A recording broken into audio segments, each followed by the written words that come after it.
Ever think about, like, what was on the ground before the roads we drive on now? Oh, yeah, all the time. Right. Like, some of these paths people walked on for, like, thousands of years. Thousands, yeah, crazy. And we're going to be talking about that today. We're going on a little journey exploring these three roads Yeah, from totally different parts of the world in different times, too. different times, yeah. So we're going to look at the ancient Ridgeway in England, Okay. the very first road in America that the government paid for, the National Road, Uh-huh. and a more modern one, the Autostrada del Sole in Italy. A very cool one. Roads can tell us a lot about the people who built them, don't you think? Oh, absolutely. Like their priorities and Yeah, fears. for sure. So, okay, let's start with England's Ridgeway. Okay. Could you imagine walking a path people used 5,000 years ago? Wow. That's older than Stonehenge. That's And amazing. it's not just one road, it's like a whole network of paths, Right. 87 miles long on this chalk ridge. Really makes you think about the people who walked it before us, right? I know. Like farmers and soldiers, Yeah. all using the same route. And there's some really cool historical landmarks along the Ridgeway. Oh, yeah. Yeah. Like Wayland Smithy, which is this Neolithic burial mound named after A blacksmith or a mythical blacksmith. And then there's the Uffington White Horse. Uh-huh. It's this huge horse carved into a hillside Oh, wow. from the Bronze Age. Oh, cool. And we got to mention the Avebury Henge and stone circles. Of course. It's even older than Stonehenge. And there's a village right in the middle of it. I know. So each of these landmarks really tells us something about the people who lived there. Yeah, their beliefs and skills and how they saw the world. Yeah, and Avebury shows us how ancient and modern life can, like, coexist. It's amazing how these things survive for so long. I know. And did you know that the Ridgeway, like we know it now, with its one path, it wasn't always like that. Oh, really? I didn't know that. Yeah. It used to be a whole network of paths. That all kind of got mashed together. So how did that happen? Well, it was because of this major social and economic shift in England. Okay. It was the Enclosure Acts between the 1700s and the 1800s. Oh, right, when they started dividing up the common land. Yeah, turning it into private property. Which had a huge impact on those communities. Yeah, it disrupted their whole way of life and caused a lot of problems. So how did this affect the Ridgeway? Well, as they put up fences for all these new private properties, Okay. it kind of squeezed all those old paths together. Oh, so people couldn't use the routes they had for centuries. Exactly. And that's how the Ridgeway became the single path we see today. Wow. So the landscape changed the road. Yeah, basically. That's fascinating. Okay, so for our next stop, we're going to go across the ocean to the early U.S. All right. Can you imagine what it was like back then? Oh, it must have been so different. I know. This vast, undeveloped country. And very few ways to get around. Right. Like it was really hard to connect the cities on the East Coast to the territories out west, yeah. Especially the Northwest Territory. Which was really important for the country to grow. Yeah, and to bring it all together. So how did they solve that problem? That's where the National Road comes in. The one they called the Cumberland Road. Yep. And get this.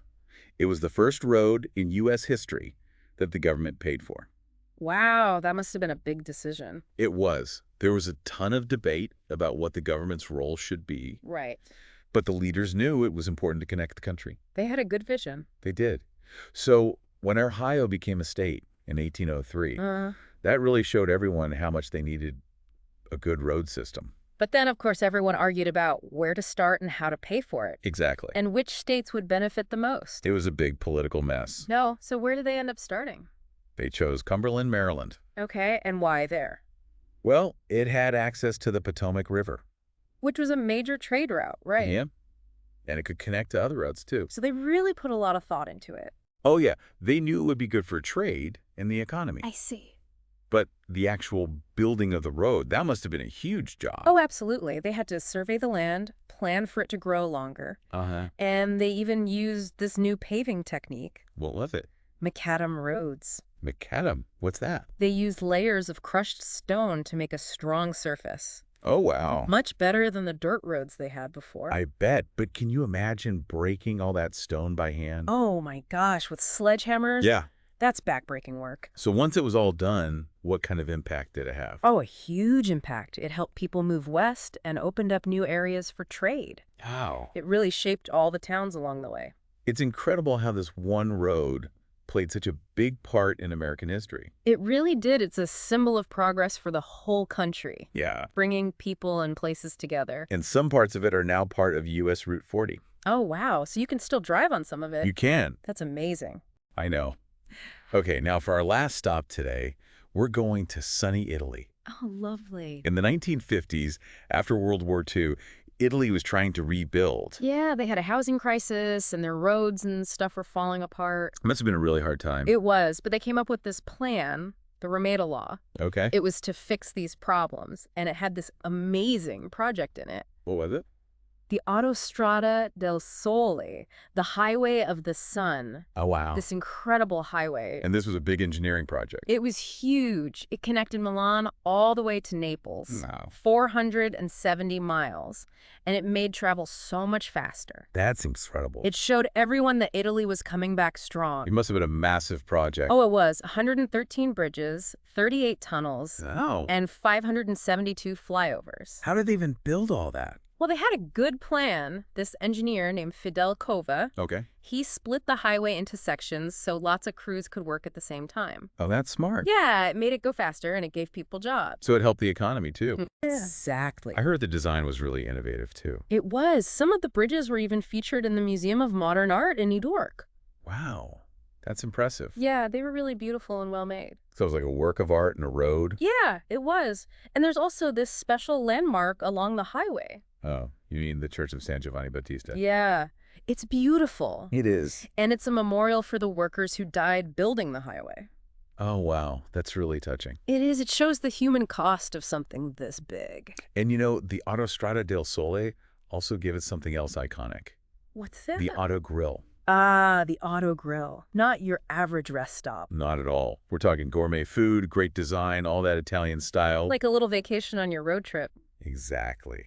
It really shows how Italy was booming after the war. Yeah, they embraced this new, modern way of life. It's amazing how a rest stop can become so famous. I know. And the whole Autostrada del Sole with its sleek look and all the engineering, it showed everyone that Italy was back and ready for the future. It wasn't just about connecting cities.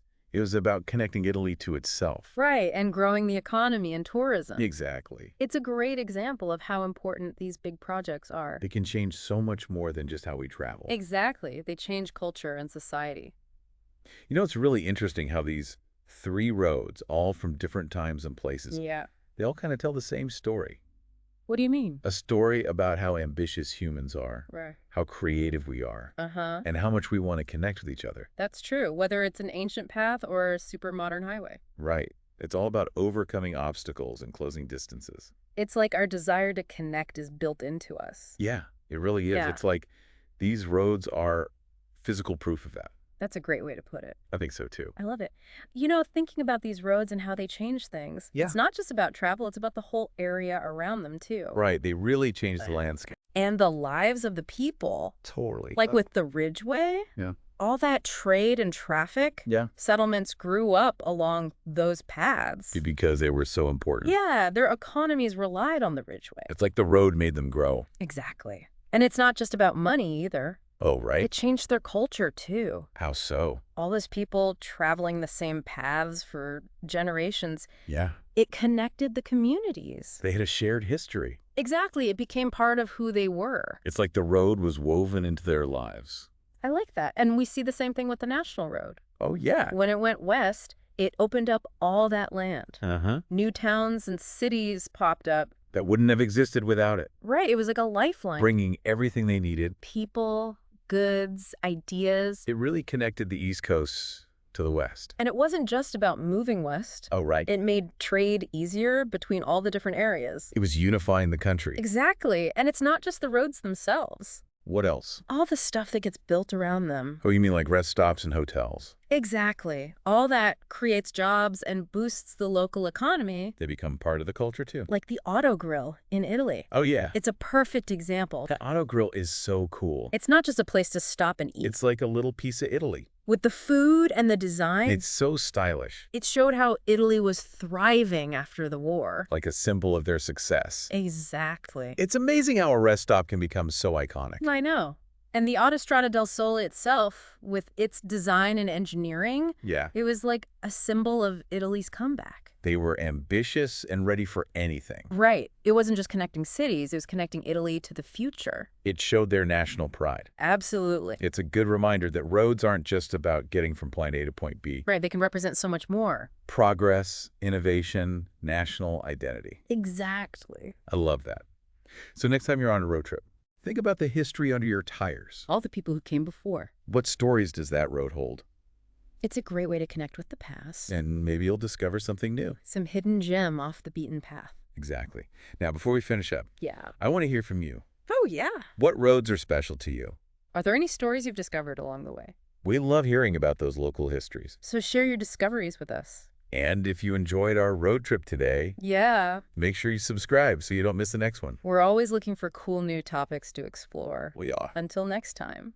You know, we've been talking about all these roads and how they've changed history and culture. Oh, And it makes me think about how they connect us through time, too. that's interesting. Like each road has all these echoes of everyone who traveled on it before. Yeah, like footsteps and wheels and stories. Exactly. So it makes me wonder about the roads of the future. Oh, yeah. What will they be like? I know. Well, we have flying cars. Or maybe tunnels that take us super fast? I can't even imagine. It's hard to picture, right? Totally. Like, how will technology change how we travel and connect? And it's exciting to think about. And it's not just technology. Yeah.